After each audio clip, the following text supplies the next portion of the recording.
설교하기 전에 여러분의 얼굴을 보니까 조금 미안한 감이 있습니다. 다른 때 같으면 설교 준비 잘하고 기도하고 편안한 가운데 설교를 하는데 설교가 완전치 못합니다. 그 이유는 비행기 안에서 좀 준비 좀 해야 되겠다 하다가 짐 자체 전체를 비행기로 붙여버리고 말았어요. 성경도 없고 제가 설교 요약을 해놓은 것도 없고 아무것도 없습니다. 그래서 그리고 나서 여기 올 때 시간도 없었고 참 미안하다. 말씀의 은혜를 받아들이는 게 없었습니다. 옳은 척하고 그냥 설교할까 그러다가 정직하게 고백을 하고 하나님의 도우심받는 것이 은혜가 되겠다 생각을 합니다. 그런데 여러분들이 스테이크 드실 때 바싹 고서 안 잡수시잖아요. 덜 익히게 미디움으로 드시잖아요. 오늘 설교는 미디움 설교라는 것을 기억하시면 됩니다. 시편은 구약 성도의 신앙이 구구절절히 들어있습니다.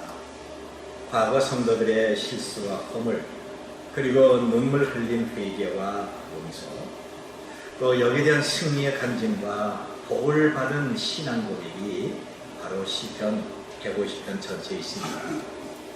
특별히 우리가 읽은 42편은 심한 영혼의 갈증을 느끼고 이것을 해결하려 목숨 걸고 부르짖는 기도이며 신앙의 고백입니다.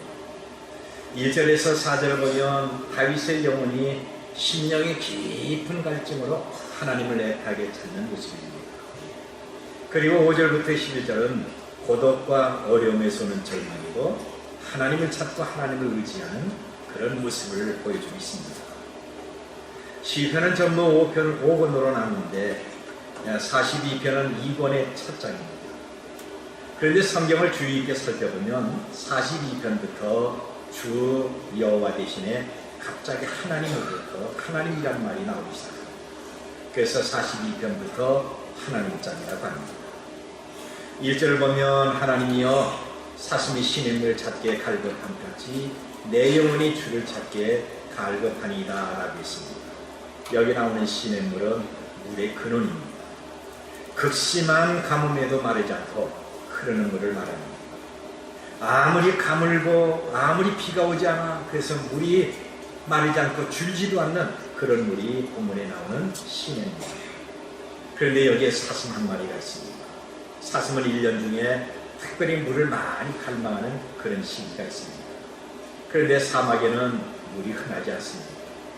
생명을 걸고 쨍쨍 내리치는 햇볕 사이로 물을 찾기 위해서 헐떡거리며 뛰어다니는 사슴의 가련한 모습을 우리가 한번 생각해 보셔야 됩니다. 그러다가 겨우 물을 찾습니다. 그런데 바로 물을 마실 수가 없습니다.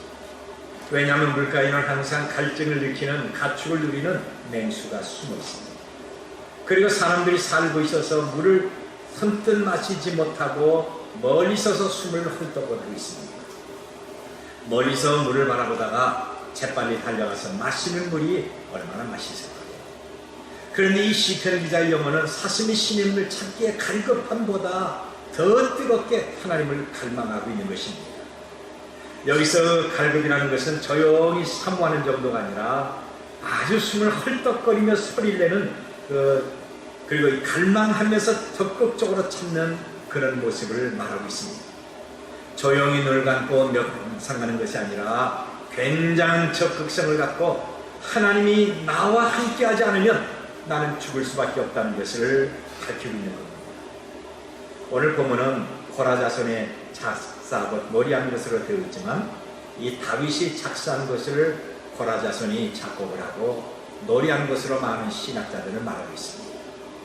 다윗은 영원히 목마르지 않는 영적 근원의 그 선물을 사모하고 바라보는 것입니다. 여기서 다윗의 신앙과 그의 신학을 볼 수가 있습니다. 저는 과거에 어떤 할아버지의 장례를 치르기 위해서 충남 예산에 내려간 적이 있습니다. 이 할아버지의 가게는 조상대대로 철저한 미신 숭배자였습니다.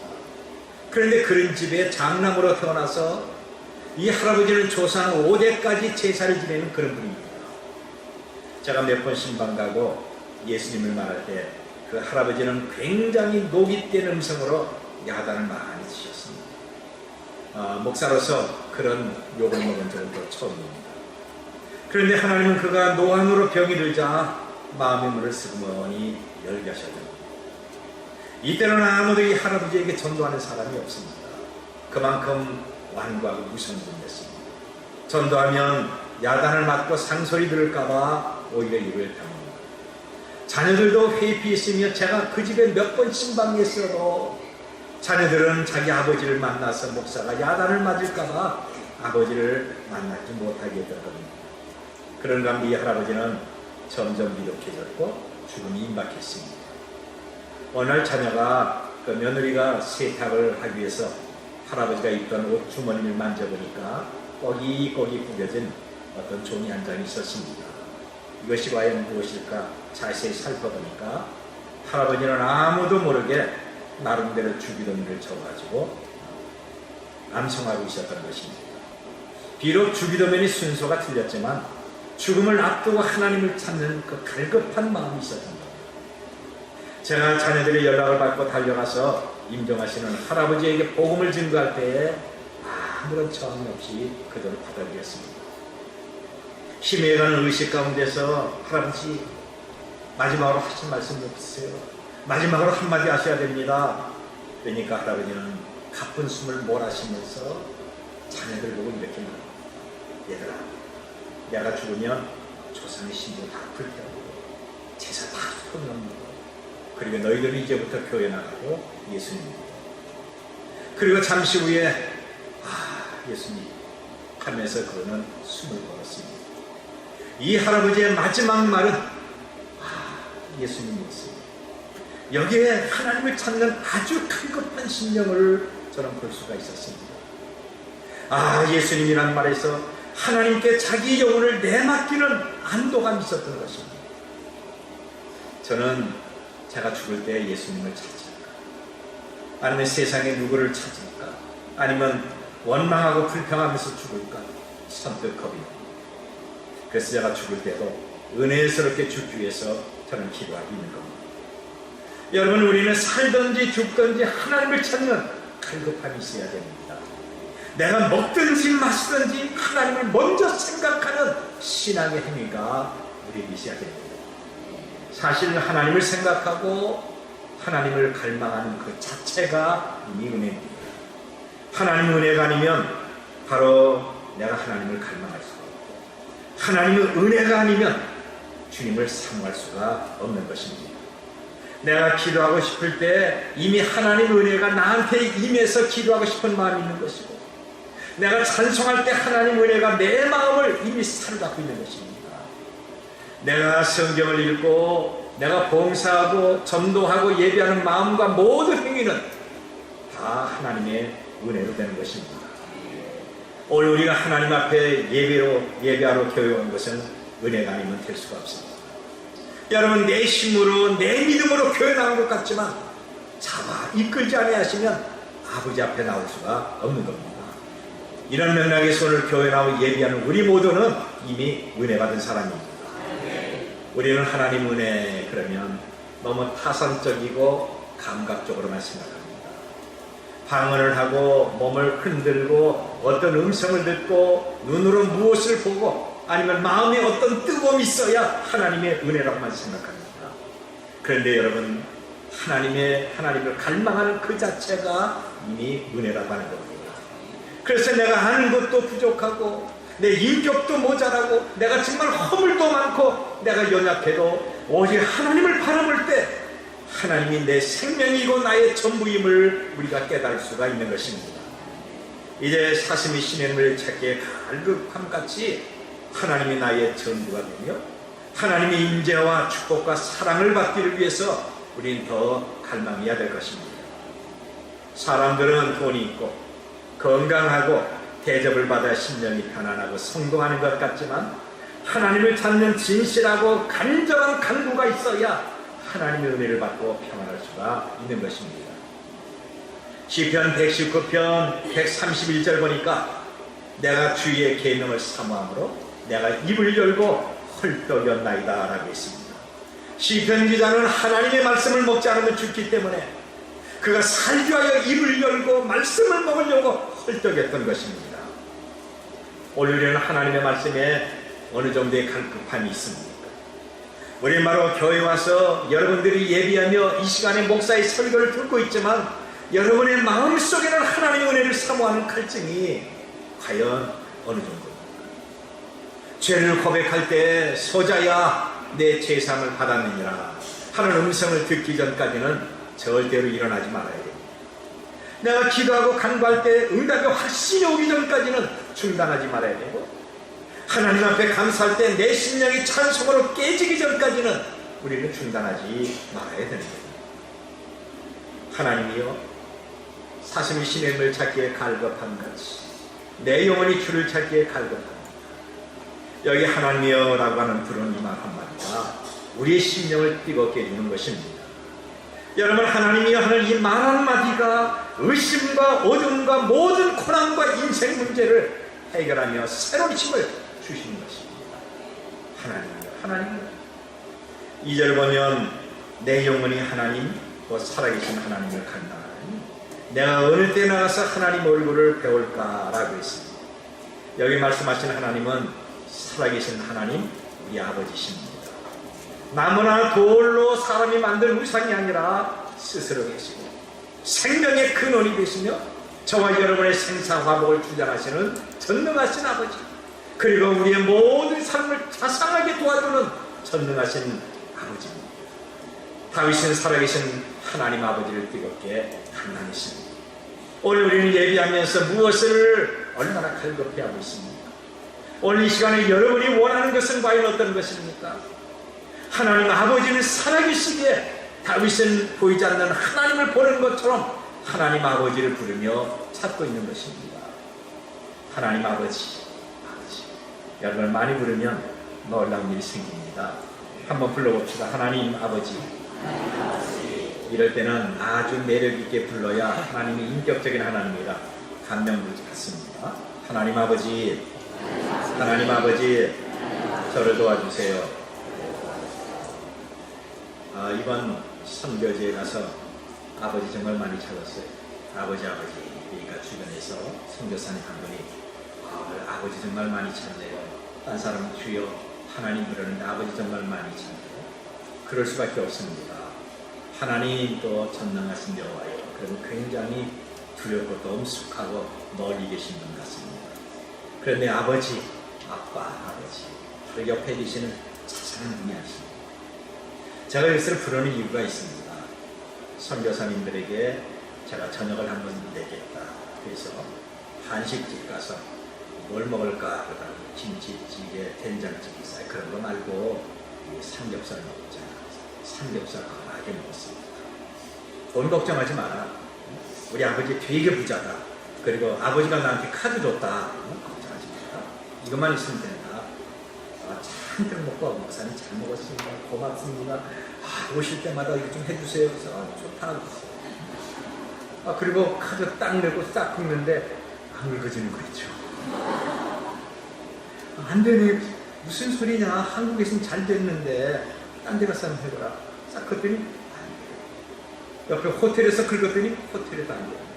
필리핀이 가끔 그렇습니다. 난감해야 돈 내야 되는데 어떻게 해야 됩니까? 아버지 해결해 주셔야죠. 그리고 옆에 선교사들 쭉 보면서 있는 돈 다 내라. 나 좀 꿔줘. 맘태서 25만원 꿔서 제가 알아서 다 갚아줄 테니까 이자 쳐서 돈 있는 대로 다 내라서. 선교사한테 돈 꾼 사람은 저밖에 없을 것 같아요. 방법이 없잖아요. 방법이. 아버지.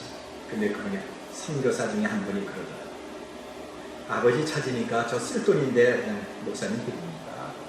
아버지 찾으니까 괜히 이상하게 우리 아버지가 물컥 생각이 나는 거예요. 당신 아버지 인자하지. 예. 하나님은 더 인자하시다. 그 다 갚았어요. 음식 깎았고 나머지 지금 주머니에 갖고 왔는데 김준원 목사님이 그 중에 또 절반을 또 꼬간 거 있죠. 오늘 시편 42편의 표제를 보면요, 고라자손의 마스기를 인도자를 따라 부르는 노래 그렇습니다. 과거 모세 시대에 모세 지도 방식에 불평을 갖고 당을 지어 쫓아나가 하나님의 진노로 산처로 땅에 묻어버린 바로 고라 자손이 하나님의 긍휼을 입습니다. 그래서 성전에서 찬양하며 봉사드린 거죠. 이 고라 자손은 다윗이 하나님을 찬양하고 하나님을 아버지라 부르면서 말할 때 이것을 잘 기록하고 보관하고 있습니다. 그리고 그것을 작곡을 하면서 찬양했던 거예요. 그것이 바로 오늘 시편 42편입니다. 그래서 표제에 고라 자손의 마스길을 그랬습니다. 이 마스길은 교훈이라고 하는 것입니다. 시편 42편의 원 기록자는 이스라엘 왕 다윗입니다. 다윗이 작사를 하고 고라 자손이 작곡하면서 하나님의 임재를 사모하면서 불렀던 노래, 이것이 우리가 교독한 것입니다. 다윗은 왕으로 의식주의 걱정이 전혀 없었습니다. 아주 좋은 환경에서 하나님을 섬기고 있었고 하나님이 주시는 평안함을 자유롭게 마음껏 누리고 있었습니다. 그런데 어느 날 다윗의 아들 압살롬이 다윗의 친구와 공문해서 아버지를 죽이고 자기가 왕이 되려고 반란을 일으켰던 겁니다. 너무나도 졸지이다 다윗은 황급히 예루살렘을 떠나 도망가는 가운데 이 시편을 기록한 겁니다. 얼마나 기가 막혔겠습니까? 정말 일어날 수 없는, 아니 일어나면 안 되는 기가 막힌 일 가운데서 사랑하는 아들을 그리고 믿었던 친구에게 배반을 당하고 도망하는 가운데 하나님 은혜를 사모하면서 이 시편을 기록하게 된 것입니다. 다윗은 원수에게 쫓겨 유리하는 가운데 먹을 거, 입을 거, 잠자리 걱정하며 간구하는 것이 아닙니다. 생명의 안전을 위해서 그는 염려하는 것도 아닙니다. 내가 어느 때 성전 가서 하나님 앞에 예배할까 안타까운 심령으로 하나님을 찾으며 하나님을 아버지라 부르고 있는 것입니다. 그는 이런 마음으로 성전 예배를 사모하면서 눈물을 흘리고 있습니다. 여러분, 이것이 올바른 신앙관입니다. 현대교인의 교인관과는 너무나도 다릅니다. 현대인의 교회관은 자기 기분에 취하고 교회 다녀도 등록하지 않습니다. 부담 없이 예배하고 무슨 일이 있으면 미련 없이 그 교회를 떠날 준비부터 합니다. 그 교회에서 하나님이 어떻게 역사하는가 보는 것이 아니라 목사의 얼굴을 봅니다. 그런데 다윗은 그렇지 않습니다. 아들과 친구에게 생명의 위협을 느낍니다. 바로 군사들이 맹렬하게 출격합니다. 이들에게 보복을 당할까봐 다윗을 따뜻하게 영접해주는 사람이 아무도 없었어요. 다윗은 생명의 불안과 의식주의 문제가 생겼던 거죠. 이런 가운데 성전을 그리워하면서 하나님 앞에 예배하기를 원했던 것입니다. 그런 자기의 예배를 통해서 하나님을 만나기를 원했던 것입니다. 지금의 사람과는 너무나도 많은 차이가 있습니다. 여러분, 우리는 다윗처럼 예배를 사모하고 있습니다. 여러분은 교회에 애착을 가지고 있습니까? 매주일 예배 시간을 그리워하면서 기다리다가 하나님 앞에 은혜를 받고 하나님을 찬양하는 이런 즐거움이 우리에게 있습니다. 이것이 하나님께 영광이고 영혼의 갈증을 느끼는 것이고 하나님의 놀라운 은혜입니다. 3절을 보면 사람들이 종일 내게 하는 말이 내 하나님이 어디 있느냐 하오니 내 눈물이 주야로 내 음식이 되었도다 그랬습니다. 이 말은 불신자들이 조롱하는 말입니다. 다윗은 이 말을 듣고 또 한없이 불렀습니다. 그가 눈물 흐는 것은 자기의 원통함과 고난이 아니라 내 하나님이 어디 있느냐, 네 하나님 없지 하고 하나님을 비웃기 때문에 그런 것입니다. 여러분, 우리도 이런 말을 종종 듣고 있지 않습니까? 네 하나님 어디 있니? 네 하나님 있으면 네가 이렇게 살겠니? 하나님 있으면 너에게 이런 일이 있겠니? 하나님 있으면 네가 그렇게 아프냐? 하나님이 너를 사랑한다면 네가 그렇게 가난하게 사니? 하나님이 정말 계시다면 네 기도 왜 안 들어주니? 하나님 없어. 하나님 있어도 너 사랑하지 않아. 네가 하는 것 다 헛수고 하는 거예요. 여러분, 이런 말 한두 번씩은 다 들었을 것입니다. 다윗은 과거의 화려한 생활, 왕궁에서 지위와 권세를 잃어버렸기 때문에 눈물 흘리는 것이 아닙니다. 자기에게 허리 굽혔던 사람들이 이제는 자기를 비웃고 자기 목숨을 노린 것이 원통해서 눈물 흘린 것이 아닙니다. 하나님 어디 있니? 하나님 있으면 네가 이렇게 도망가겠니? 하나님 없잖아. 하나님 어디 있어? 하나님 조롱하고 멸시했죠. 분통해서 눈물을 흘렸습니다. 오늘 우리가 눈물 흘릴 때는 언제입니까? 물가가 오르고 생활이 어려움이 있으니까 절망의 눈물, 고생의 눈물 흘리지 않습니까? 몸은 자꾸만 아파오고 남들이 자신보다 가족들보다 더 앞서갔을 때 화가 나서 울고 있지 않습니까? 내 주변에 모함과 오보란 말을 듣고 자녀들은 취직을 하지 못하고 돈에 손해봐서 원통하고 그래서 눈물 흘리고 있지 않습니까? 여러분, 이런 것들은 하나님과 전혀 관계가 없는 눈물입니다. 다윗은 자기의 유익이 아니라 하나님을 모독하는 그 말을 들었을 때 그런 눈물을 흘렸습니다. 그래서 그의 눈물이 주야로 음식이 됐습니다. 그렇습니다. 성도는 세상에서 조롱거리가 될 때가 있습니다. 구약의 모든 성도도 조롱을 받았습니다. 사도들도 매를 맞고 조롱을 받았습니다. 예수님도 멸시와 천대를 받았고 십자가에 달렸습니다. 사도 바울은 말하기를 우리는 세계 곧 천사와 사람들에게 구경거리가 됐다고 말하고 있습니다. 고린도전서 4장 13절 보면 우리가 지금까지 세상에 더러운 것과 만물의 찌기같이 되었다 그랬습니다. 많은 사람들이 교회 다니면서 하나님이 받으시는 영광만 생각하고 있는 것입니다. 그런데 십자가의 길은 고난의 길이고 눈물로 포장해야 갈 수가 있는 길입니다. 왜냐하면 고난과 눈물 뒤에는 하나님의 영광이 있기 때문에 그런 것입니다.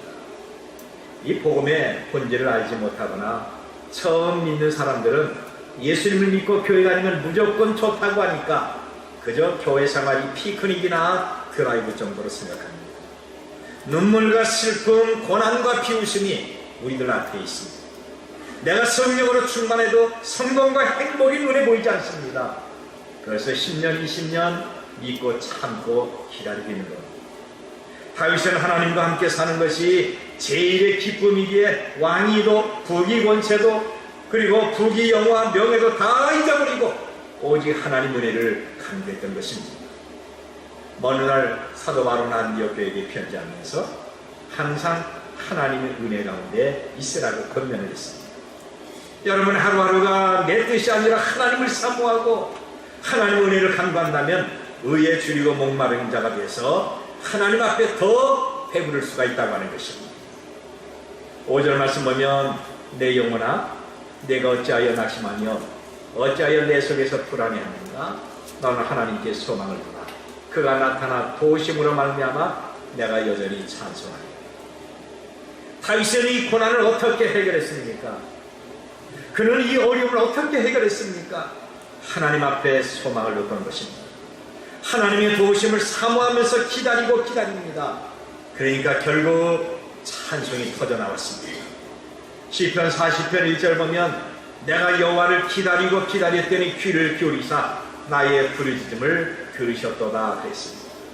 여러분, 억울한 일을 당하고 어려움이 생겨도 낙심하거나 절대 불평하지 마십시다. 눈앞에 캄캄한 일을 당해도 탄식하거나 원망하지 마십시다. 오히려 하나님의 은혜를 간구하면서 기도하고 기다리는 이런 신앙이 있어야 됩니다.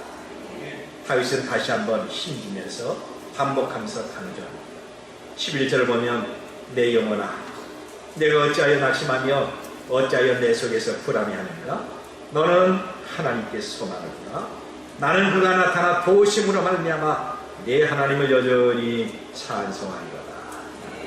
우리 11절 자기 입장을 생각하면서 같이 읽습니다. 내 영혼아 내가 어찌하여 낙심하며 어찌하여 내 속에서 불안해하는가? 너는 하나님께 소망을 두라. 나는 그가 나타나 도우심으로 말미암아 내 하나님을 여전히 찬송하리로다. 아멘.